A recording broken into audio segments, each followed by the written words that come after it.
गंगा के इस पावन तट पर व्यासपीठ पे विराजमान परमहंस स्वामी जी के चरणों में साष्टांग प्रणाम करते हुए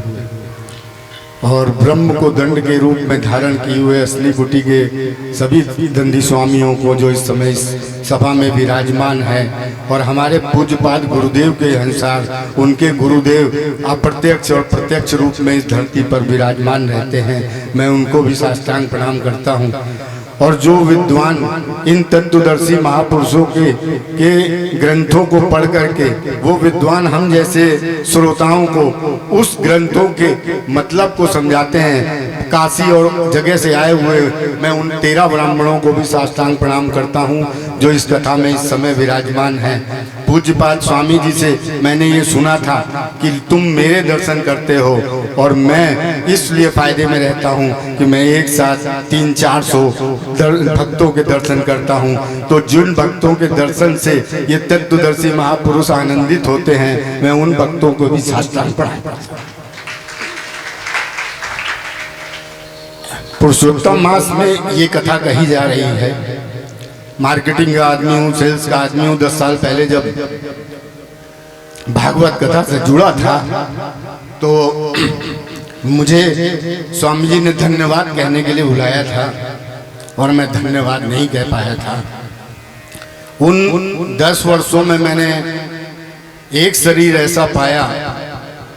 अपने जीवन में सारे संबंधों को देखते हुए एक शरीर ऐसा पाया जिसके साहित्यों के दर्शन से, जिसकी जीवनी के दर्शन से, जिसके शरीर के दर्शन से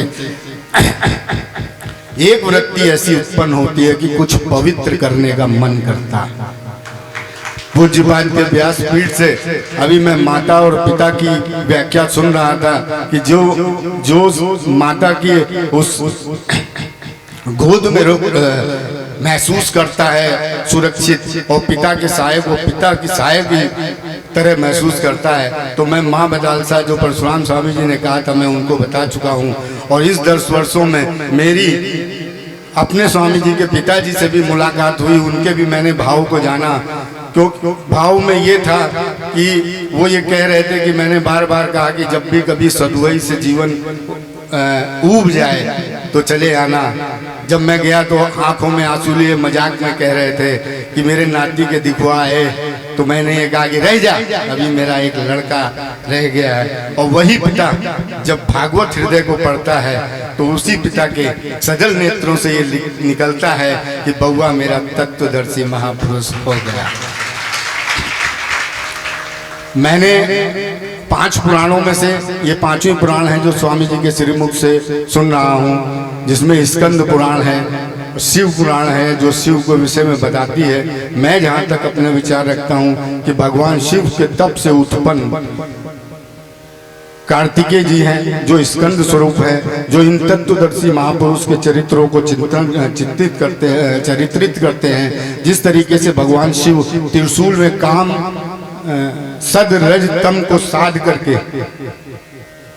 कामना रखने वाली पार्वती को धारण करके उस राम का चरित्र लिखते हैं, उसी तरीके से ये तत्वदर्शी महापुरुष उस माता और पिता का साया छोड़ करके अपनी 13 बरकी करके समस्त संसार को छोड़ करके दंड को ब्रह्म के रूप में धारण करके एक तत्वदर्शी महापुरुष की चरण शरण में जाते हैं। और उस तत्वदर्शी महापुरुष की चरण शरण में ऐसे तत्वदर्शी महापुरुषों के यहाँ जाते हैं जहाँ भाव समाधि लगती है, और उस भाव समाधि से उस परमात्मा के सतत चिंतन को जो भागवत के हृदय के रूप में लिखा गया है, 18,000 संस्कृत के श्लोकों को दोहा चौपाई और इसमें परिवर्तित करके हम जैसे अज्ञानी जो बीच में भटक गए थे, कॉन्वेंट और 5 स्टार 3 स्टार में फंस गए थे, उनको वापस ला करके इस सरल स्वभाव में ये साहित्य देते हैं। जिस तरीके से गंगा का वर्णन शिव पुराण और स्कंद पुराण में मैंने देखा है कि भगवान विष्णु के चरण से निकली गंगा 3 भागों में बटी थी, एक आकाश गंगा, एक पाताल गंगा और एक ये गंगा। माँ भगीरथ को गंगा को इस पृथ्वी में लाने में अपने 3 पुरखों का जब तब बल लगा था। और जब मैं अपने सन्यासी की उस गंगा के विषय में देखता हूँ तो मेरे को ये लगता है कि पूज्यपाद के श्रीमुख से मैंने ये सुना था कि गंगा ज्ञान देती है और जमुना भक्ति देती है और नर्मदा वैराग्य देती है। पैदल भ्रमण करने के बाद जब उस सन्यासी ने इस तत्वदर्शी महापुरुष के उस वाक्यों को सही किया कि एक दिन मेरा सन्यासी हजारों चौपाई लिखेगा, उन बिहड़ जंगलों में भी मैं गया हूँ और मैंने वहाँ देखा है कि वहाँ दिन में भी डर लगता है, जहाँ पर ये लोगों का उस परमात्मा के प्रति ऐसा विश्वास होता है कि सब चुप त्याग करके ये लोग उस परमात्मा के सतत चिंतन में विलीन रहते हैं और उनसे जो प्रेरणा मिलती है उसको कल्याण के लिए हमको देते हैं। पूज्यपाद की यात्रा के बाद जब मैं अमरकंटक की यात्रा में स्वामी जी के साथ था तो स्वामी जी ने शुक्रताल से वो यात्रा उठी थी और मैंने स्वामी जी से ये पूछा था कि स्वामी जी आपके प्रति ये भावना जागना, धर्म के प्रति ये भावना जागना, ये आप ही की कृपा है। तो पूज्यपाद के मुख से निकला था कि नहीं, ये तुम्हारी उपासना का फल है। जब कोई व्यक्ति गौ सेवा, संत सेवा, शास्त्र सेवा या परोपकार में जाता है तो उसको ये नहीं सोचना चाहिए कि ये मेरे साथ करेगा। जब तुम किसी की मदद करते हो और अगर तुमको मदद करने की जरूरत पड़ती है तो 100 अदृश्य शक्तियां तुम्हारे साथ लग जाएंगी उस पवित्र कार्य को करने के लिए, और वो 100 अदृश्य शक्ति ही मेरा हनुमान है जो प्रेरित करता है कि एक तत्वदर्शी के चरण शरण में रह करके किस तरीके से अपने जीवन चरित्र को बदला जा सकता है। इस स्कंद पुराण भगवान शिव के तप से उत्पन्न कार्तिकेय द्वारा लिखी गई है और माँ पार्वती के तप से उत्पन्न गणेश जी के द्वारा शिव पुराण लिखी गई है। शिव पुराण और स्कंद पुराण को जब मैं अपने संतों में देखता हूँ तो स्कंद पुराण का चित्रण मुझे अपने बैरागी संतों में लगता है और गणेश जी का जब मैं चिंतन अपने गृहस्थ संतों में देखता हूँ तो मुझे गणेश की शिव पुराण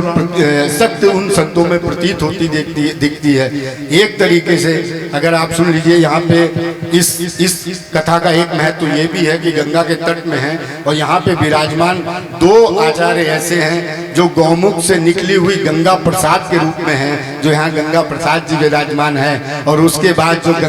गंगा सागर में विलीन हुई है तो गंगा सागर के रूप में भी यहाँ आचार्य विराजमान है। इस दृष्टि से भी मैं इस कथा को देखता हूँ। तो मेरा ये कहना था कि जब भी मैं सारे समस्त ज्योतिर्लिंग और सबके दर्शन करता रहा और संत के सानिध्य में मैं घूमता फिरता रहा तो मुझे ये एहसास एक होने लगा कि कुछ चीज़ तो ऐसी है जहाँ तक हम नहीं पहुँच सकते, वहाँ तक तो गुरु की कृपा ही पहुँचा सकती है। तो मैंने पूज्यपाद स्वामी जी से ये पूछा कि स्वामी जी, जो विद्वान आपके ग्रंथों का अध्ययन करते हैं वो क्यों नहीं सुधर जाते? तो पूज्यपाद जी ने कहा कि ग्रंथों में लिख के पढ़ना सुनाना ही नहीं, उसको आत्मसात करना ही सच्चा स्वाध्याय है। तो जो इस समय इस व्यासपीठ पे विराजमान है वो न तो कथा है, न तो कथावाचक हैं, न विद्वान हैं, वो तो विद्यावान है। विद्वान तो विद्या की कहता है, लेकिन विद्यावान के अधीन स्वयं विद्या रहती है। और आप लोगों को भी मैं बड़भागी मान रहा हूँ जो इस स्कंद पुराण के श्रवण में यहाँ विराजमान है और YouTube के माध्यम से हम लोगों को सुन रहे हैं और इन कथाओं का श्रवण कर रहे हैं और पूज्यपाद गुरुदेव का दर्शन कर रहे हैं।